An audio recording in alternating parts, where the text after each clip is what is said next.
Buenos días, tengan todos. El día de hoy vamos a estar viendo otros 10 problemas para practicar hacia el examen de admisión de la Universidad de Costa Rica, la Universidad Nacional y el Instituto Tecnológico de Costa Rica. Y también va a haber unos 5 problemas adicionales al final. Entonces, en total, hoy se van a resolver 15 problemas. Sin nada más que añadir, comencemos. El problema número 1 que tenemos hoy nos dice: ¿cuál es el último número de 7 elevado a la 2020? Recuerden que del video anterior habíamos visto que cuando nos dan una expresión que es demasiado grande, lo que tenemos que hacer es buscar un patrón, no resolver toda la expresión, porque vean que lo que nos están pidiendo es hallar el último número de 7 a la 2020, no calcular cuánto es 7 a la 2020, son cosas diferentes. Entonces, cuando a ustedes les salga una pregunta de ese tipo, no traten de resolver toda la operación, sino que nada más busquen un patrón para tratar de hallar cuál es el último número de 7 a la 2020. Entonces, aquí tenemos las 5 opciones y les voy a mostrar cuál es la solución. Entonces, ustedes plantean cuáles son las primeras potencias de 7 y dicen 7 a la 1 es igual a 7, 7 a la 2 es igual a 49, 7 a la 3 es igual a 343, 7 a la 4 es igual a 2401, después 7 a la 5 es igual a 16807 y 7 a la 6 es igual a 117649, perdón. Vean que aquí hay un patrón que está como ocurriendo. Tenemos que 7, después el último dígito es 9, después es 3, después es 1, después es 7, después es 9. Vean que como que se está repitiendo. Empieza en 7, 9, 3, 1, después otra vez 7, 9 y el siguiente va a terminar en 3 y después en 1. Eso es porque vean que aquí estamos multiplicando 7 por 7, termina en 9. 3 por 7 termina en 1. 1 por 7 es 7. 7 por 7 termina en 9. 9 por 7 va a terminar en 3. Es un patrón que se está repitiendo aquí en el último dígito de las potencias de 7. Con eso nosotros podemos tratar de intuir cuánto va a ser 7 a la 2020. Veámoslo de la siguiente forma. Notamos que los últimos dígitos tienen un patrón que se puede ordenar en orden de secuencia de la siguiente forma: 7, 9, 3, 1, 7, 9 y así hasta el infinito. Aquí tenemos que hacer dos preguntas. ¿Cada cuánto se repite? Se repite cada 4 posiciones. Vean que tenemos una posición, 2 posiciones, 3 posiciones, 4 posiciones y vuelve a empezar. ¿Y cuál es la posición que nos están preguntando? La posición número 2020. Cuando nosotros nos preguntan una posición de una secuencia y sabemos cada cuánto se repite esa secuencia, lo que tenemos que hacer es una división donde ponemos en el numerador la posición que nos están pidiendo y en el denominador cada cuánto se repite la secuencia. En este caso sería que la secuencia se repite cada 4 veces y nos están pidiendo la posición número 2020. Hacemos esa división a mano para ver cuánto es el residuo y ya con eso vamos a tener prácticamente toda la pregunta hecha. Hacemos la división, ¿verdad? 2020 dividido entre 4, agarramos el 20, 20 dividido entre 4 nos da 5, 4 por 5 es igual a 20, 20 menos 20 da 0, bajamos este 2 que tenemos aquí arriba, aquí abajo, entonces un número que multiplicado por 4 nos dé 2 o menor que 2 sería multiplicar 4 por 0. Si multiplicamos 4 por 0, ¿cuánto nos falta para llegar a 2? Nos faltan 2 y bajamos el último 0 y hacemos 20 dividido entre 4, 20 dividido entre 4 es 5, 4 por 5 es igual a 20, 20 menos 20 es igual a 0 y tenemos que el residuo es igual a 0. El residuo nos dice cuál es la posición en la que estamos. Entonces, estamos en la posición número 0. Este 505 significa que la secuencia se ha repetido 505 veces. Entonces ya prácticamente tenemos todo hecho. ¿Cuál es la posición 0? La posición 0 es la que está antes de la posición 1. ¿Cuál es la posición 1? 7. ¿Cuál número está antes de 7? Aquí está 7 y el número que está antes es 1. Entonces el último número de 7 a la 2020 va a ser 1. Y D es la respuesta correcta. Ven, aquí yo les pongo, la secuencia se ha repetido 505 veces y está en la posición 0, que es 1. La respuesta es la opción D. Vamos ahora con el problema número 2. Dice, en un recipiente hay 10 litros de una solución mezclada, la cual contiene 2/5 partes de ácido y el resto de agua. ¿Cuántos litros de agua se deben agregar para que la solución final tenga solo 1/3 de ácido. Entonces, veamos primero qué es lo que tenemos. 2/5 partes de la solución son ácido. ¿Cuánto es 2/5? Ustedes pueden pasar 2/5 a números decimales y tenemos que 2/5 es igual a 0.4. Entonces, 0.4 en porcentaje es el 40%. El 40% de la solución es ácido. Tenemos 10 litros. ¿Cuánto es el 40% de 10 litros? 4 litros. Así que de esos 10 litros hay 4 litros que son de ácido y el resto es de agua. Entonces 10 menos 4 es 6. Hay 6 litros que son de agua. Ahora hay que hallar cuánto añadir para que solo un tercio sea de ácido en la solución final. X es la cantidad de agua añadida que buscamos. Planteemos una ecuación.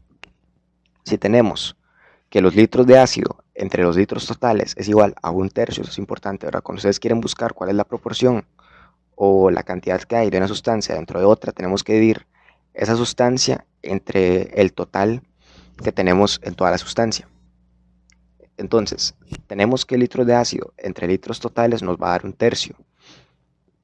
Sabemos que los litros de ácido son 4, eso nunca va a cambiar, pero los litros totales sí va a cambiar, porque son los 10 litros que tenemos al principio más X litros, que son los litros de agua que vamos a añadir. Eso es igual a un tercio. Y aquí nada más despejamos la X, es lo único que tenemos que averiguar. Pasamos este término que está abajo al otro lado multiplicar y este que está aquí dividiendo al otro lado multiplicar. Entonces 3 por 4 es igual a 12. 12 litros es igual a 10 más XL, porque 10L más XL por 1 es 10 más XL. Entonces, despejando XL, este 10 pasa a restar, 12 menos 10 es igual a 2. Entonces, X es igual a 2 litros. ¿Cuánto es lo que tenemos que añadir de agua? Nada más 2 litros. Entonces, la opción A es la respuesta correcta. Vamos ahora con el problema número 3. Dice, un juego consiste en lanzar un par de dados y sumar el total indicado por las caras. Recuerden que esos son dados normales, o sea que tienen 6 números. Si se gana cuando dicha suma es mayor o igual que 8, ¿cuál es el número total de maneras en que se podría obtener una victoria? Entonces planteamos todos los casos en los que al poner 2 dados, eso nos puede dar 8 o un número mayor que 8. Entonces pensemos primero tirando el primer dado. Si tiramos el primer dado y nos sale un 6, el segundo puede ser 2, 3, 4, 5, 6. Tenemos 5 casos. Si el primer dado es 5, en el segundo puede ser 3, 4, 5, 6. Tenemos 4 casos. Si el primer dado nos sale 4, en el segundo podemos tener 4, 5, 6. Son 3 casos. Si nos sale 3, el otro puede ser 5, 6. Tenemos 2 casos. Si nos sale 2, el segundo puede ser 6. Tenemos un caso. Y si el primer dado es igual a 1, el segundo no puede ser ninguno, ¿verdad? Porque lo más alto sería 1 más 6 y 1 más 6 no es igual a 8. Entonces, si nos sale 1 en el primer dado, tenemos 0 casos. Y ya prácticamente encontramos todos los casos, porque vean que mientras estamos contando los casos para el primero, también estamos contando los casos para el segundo. Así que en total nada más tenemos 15 casos. Tenemos 15 maneras de ganar. La opción D es la respuesta correcta. Vamos ahora con el problema número 4. El problema número 4 dice, un alemán y un griego del siglo XVIII se parecían más entre sí y tenían más en común que un griego del siglo XIX y otro griego del siglo XX. En la situación ocurrió que, y tenemos todas las opciones. Veamos.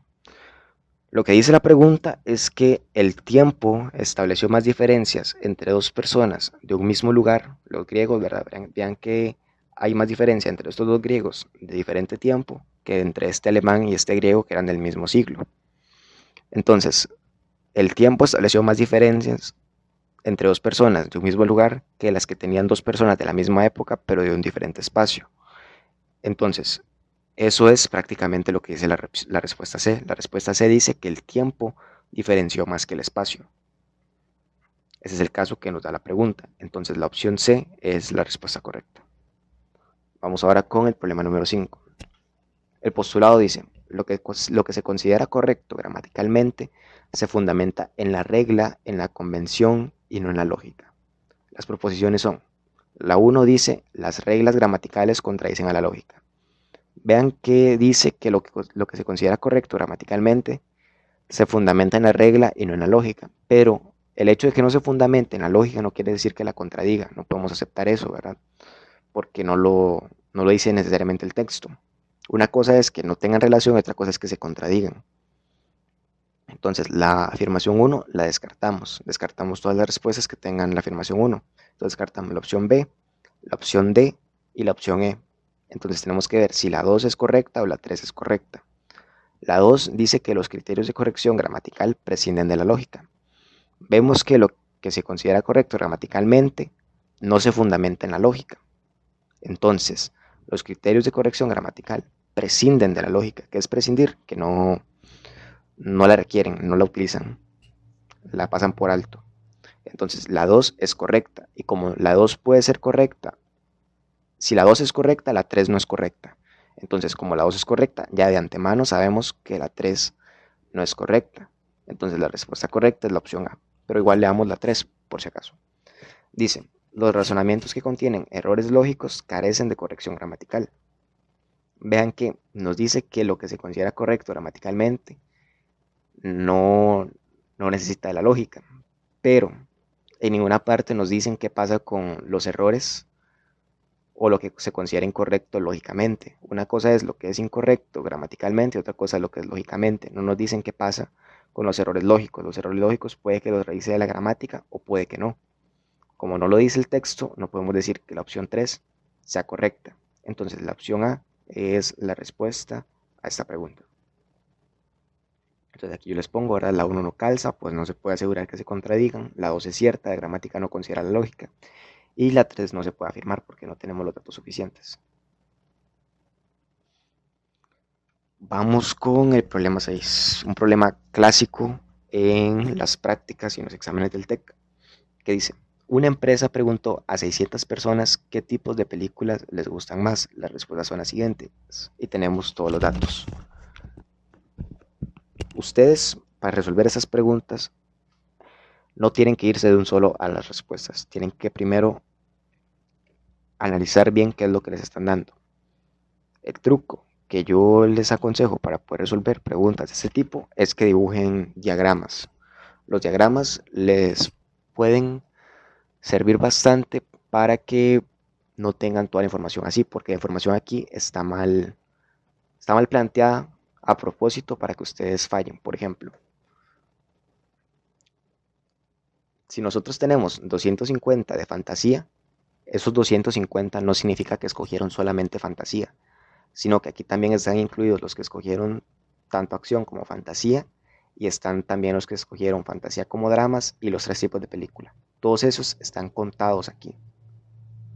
Eso es algo que ustedes tienen que saber antes, cuando vayan a hacer el examen, porque si no puede que fallen a propósito. Porque el examen eso es lo que busca, que ustedes no analicen bien la situación. Entonces, vamos ya a ver cómo se resuelve utilizando los diagramas. Si nosotros ponemos los diagramas, hacemos algo más o menos así, seguramente han visto algo parecido en estadística en el colegio. Ponemos fantasía arriba, ese círculo celeste es fantasía, este círculo blanco es dramas y ese círculo azul es acción. Tenemos que ir llenándolo de adentro hacia afuera. ¿Qué significa de adentro hacia afuera? Que primero llenamos este que es el que está, ese espacio que es el que está más adentro, luego este y por último los que están más hacia afuera. Entonces veamos, ¿qué es lo que está aquí en el centro?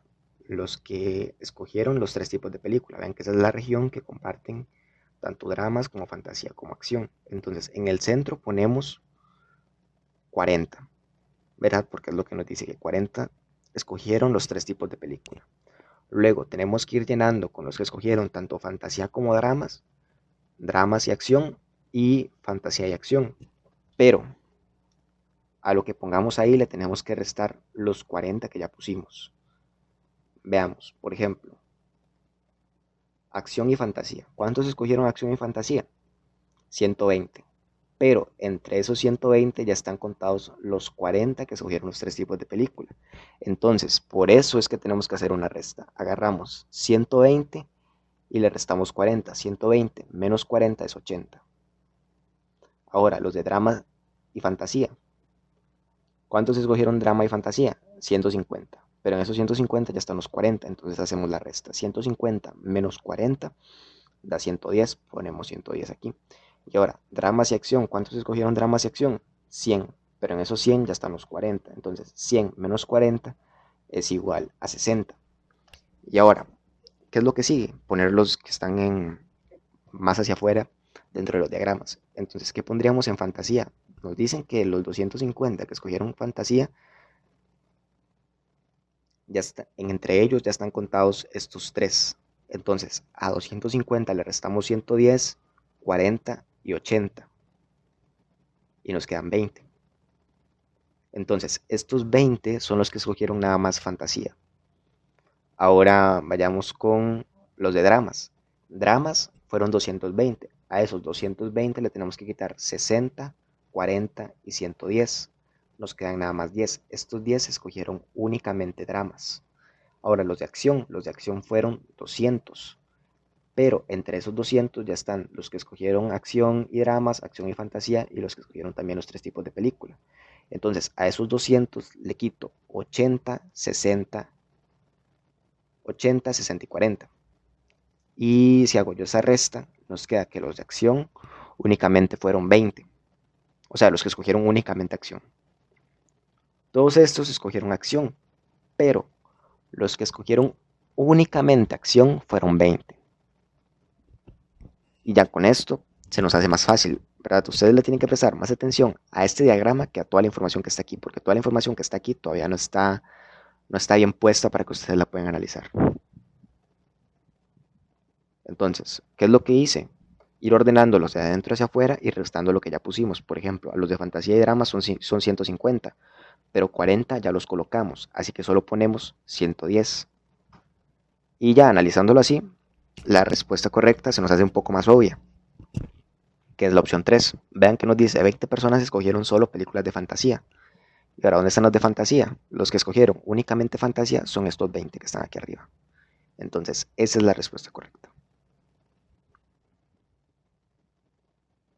Ustedes pueden ir ahí analizando el resto y se dan cuenta que no calzan con lo que pusimos en los diagramas, ninguna.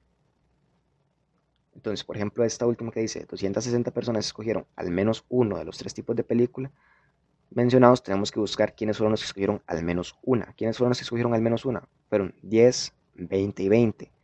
Serían 50, no 260. Ven, por ejemplo. Es para que ustedes vayan ahí viendo cómo se hace ese tipo de preguntas. Ese tipo de preguntas siempre salen en el TEC.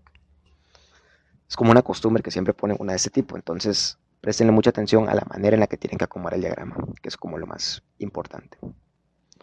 Vamos ahora con el problema número 7 que dice, determine el número que completa la sucesión 12, 13, 21, 24, 31, 42, espacio y 76. Entonces tenemos que buscar qué es lo que va aquí.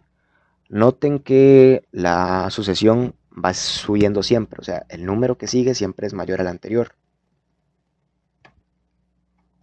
Entonces, el número que va aquí es mayor a 42 y menor a 76. Entonces puede ser 47 o 67. Descartamos estas tres opciones. Estas dos por ser mayores a 76 y esta por ser menor a 42. Y noten también que los números que tenemos están escritos tanto al derecho como al revés. Por ejemplo, este 12 está aquí escrito al derecho y aquí está 21, que es 12 al revés. Tenemos 13 y tenemos 31. Tenemos 24 y tenemos 42. El único número que no está escrito al revés es 76. Entonces, buscamos cuál es el número que es lo opuesto a 76. Y lo opuesto a 76 es 67. Entonces, la opción B es la respuesta correcta. Ven, el único que no está escrito al revés es 76. Entonces, el que falta es el 67. Vamos ahora con el problema número 8, que dice, considere las siguientes premisas, y tenemos ahí la premisa 1, la premisa 2, la premisa 3, la premisa 4, 5 y 6. Las únicas premisas importantes para resolver este problema son la 1 y la 6. Por las premisas 1 y 6 sabemos que todo C es S y que el tamaño de C y C, perdón, de C y S es diferente. Entonces, S es más grande que C. Como S es más grande que C, va a haber algunos S que no son C. Entonces, la respuesta correcta es la opción 5. Las otras premisas no aportan mucho para llegar a una resolución que sea con completa certeza, porque vean que todos dicen algunos. Entonces, cuando dice algunos, no tenemos algo que nos concrete lo suficiente como para decir que podemos concluir alguna de las otras opciones. La única que se concluye automáticamente, considerando nada más la premisa 1 y la premisa 6, es la respuesta número 5.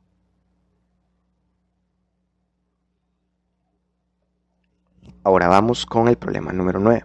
Dice, los colonizadores siempre armados no solo han introducido enfermedades, sino también ganado que perjudica a la tierra frágil y árida de los wichí. En relación con el contexto del párrafo anterior, un sinónimo para la palabra árida es, tenemos que buscar cuál es un sinónimo de árido. Se está hablando de una tierra que es débil, por lo que dice frágil. O sea que tenemos que buscar palabras que denoten algo negativo y que sea propio de la tierra. En ese sentido, las únicas opciones que podrían sonar son quebradiza y estéril, ¿verdad? Porque una tierra puede ser quebradiza y eso es algo malo, y estéril también es algo malo, porque no puede producir. Vean que quebradiza es sinónimo de frágil, y como ya arriba dice frágil, no puede ser que diga dos veces algo que significa lo mismo. Por lo tanto, la opción E no es la respuesta correcta. Y como ya teníamos que las opciones que podían ser eran la E o la B, ya solo nos queda una. Entonces, la opción B es la respuesta correcta. Vamos ahora con el problema número 10, que dice, una tienda tiene una promoción que consiste en girar una ruleta como la mostrada en la figura y se le aplicará en la compra el descuento indicado. Si todos los sectores son congruentes, es decir, todos miden lo mismo, todos tienen la misma probabilidad de salir, ¿cuál es la probabilidad de que el cliente pague al menos la mitad de lo que costaban los artículos? Vean cuáles son los descuentos que tenemos. ¿Con cuáles descuentos la persona paga por lo menos la mitad? Con un descuento de 50% porque tendría que pagar la mitad, de 40% porque tendría que pagar 60%, y con el resto de ahí tiene que pagar menos de eso. Con 60 tiene que pagar nada más 40%, con 70 tiene que pagar 30% y con 80 tiene que pagar 20%, mientras que con gratis no paga nada. Entonces solamente con esos tres descuentos de aquí arriba paga el 50% o más de eso. Entonces tenemos que buscar cuáles son los casos que nos favorecen para resolver esta pregunta y cuáles son todos los casos posibles. Del descuento de 50% tenemos uno, del descuento de 40% tenemos dos casos, entonces hay tres casos posibles de 8. ¿Cómo ponemos eso en forma de porcentaje? Ponemos tres casos posibles de 8 totales, y para que eso quede en porcentaje lo multiplicamos por 100. 3 entre 8 multiplicado por 100 es igual a 37,5%. Entonces la respuesta correcta es la opción 3. Vamos ahora con el problema número 11. Tenemos que hallar cuál de las siguientes figuras se debe sustituir en el signo de interrogación para completar el patrón. Notemos que la primera figura y la segunda se combinan para formar la tercera. Entonces tenemos que buscar cuál es una figura que une tanto a la posición 1 de la tercera fila y a la posición 2 de la tercera fila. Si nosotros unimos estas dos figuras, nos queda algo que es más o menos como la figura número 5. Entonces la figura número 5 es la respuesta correcta. Ahora vayamos al problema número 12. De acuerdo con la secuencia, encuentre cuál es el número correspondiente a n5. Véanlo así. n2 es igual a 7, que es igual a 3 más 2 al cuadrado. Luego n3 es igual a 16, que es igual a 7 más 3 al cuadrado. Vean qué es lo que estamos sumando. Lo que sumamos primero es el resultado del n anterior. ¿Cuál es el n anterior? 7. Entonces agarramos 7 y después sumamos 3 al cuadrado. ¿Qué es 3 al cuadrado? 3 al cuadrado es el primer número que se sumó en el n anterior. Vean que aquí se sumó primero 3 y después ese 3 lo sumamos al cuadrado. En n4, ¿qué hacemos? Sumamos el resultado del n anterior, que es 16, más el primer número que se sumó en el n anterior, 7. Entonces 16 más 7 al cuadrado es igual a 65. En el siguiente que habría que hacer, sumar el resultado de n4, que sería hacer 65 más el primer número que se sumó en el n anterior. El primer número que se sumó en n4 es 16, entonces la respuesta sería 65 más 16 al cuadrado. Y tendríamos que hacer esa operación a mano y ver cuál es la respuesta correcta. Entonces n5 es igual a 65 más 16 al cuadrado y eso es igual a 321. La última opción, la opción E, es la respuesta correcta. Vamos ahora con el problema número 13 que dice: la paz es tan necesaria como el pan. De acuerdo con el texto anterior, sin la paz el pan es blando, dulce, fresco, insuficiente o amargo. En ningún momento se nos está hablando acerca de la contextura que tiene el pan o el sabor que posee. Eso descarta automáticamente 4 opciones y deja solo la D como candidata a ser correcta. Vean que la paz es tan necesaria como el pan. Entonces, sin paz, el pan va a ser insuficiente. Por lo tanto, la opción D es la respuesta correcta. Vamos ahora con el problema número 14.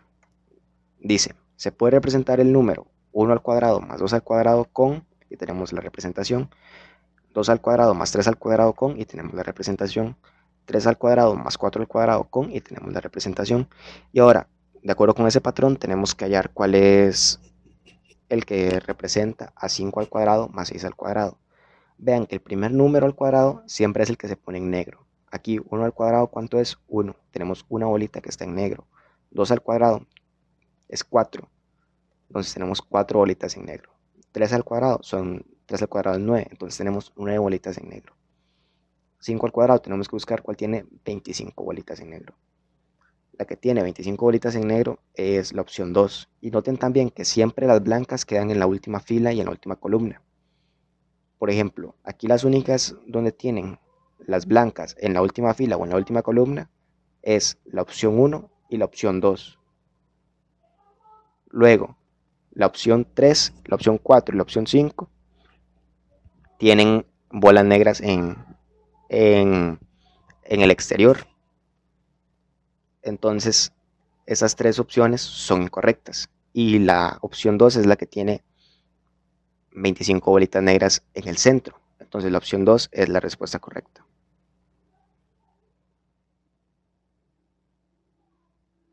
Y también tiene 36 bolitas blancas, que eso es algo que no había mencionado, pero pienso que es algo un poco obvio. Pero bueno, la opción 2 es la respuesta a este problema. Ahora veamos el último problema de hoy, que es el problema número 15. Dice, ¿cuál es el término que completa la sucesión?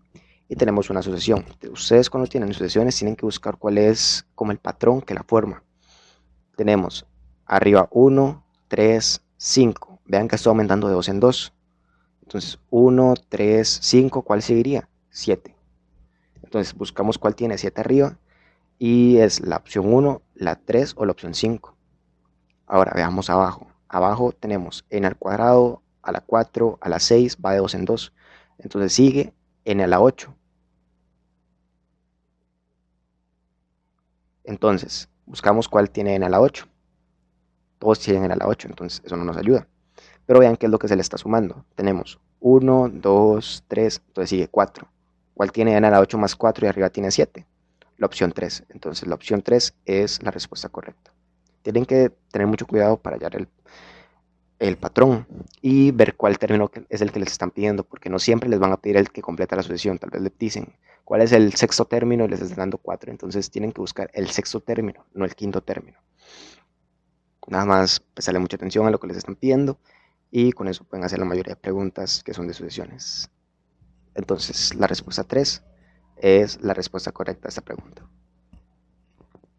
Y esos serían todos los problemas por el día de hoy. Espero que les haya gustado. Si les sirvió, le dan like, comentan si tienen alguna duda, se suscriben si quieren seguir viendo este tipo de videos y lo comparten con la gente a la que crean que le puede servir. Muchas gracias.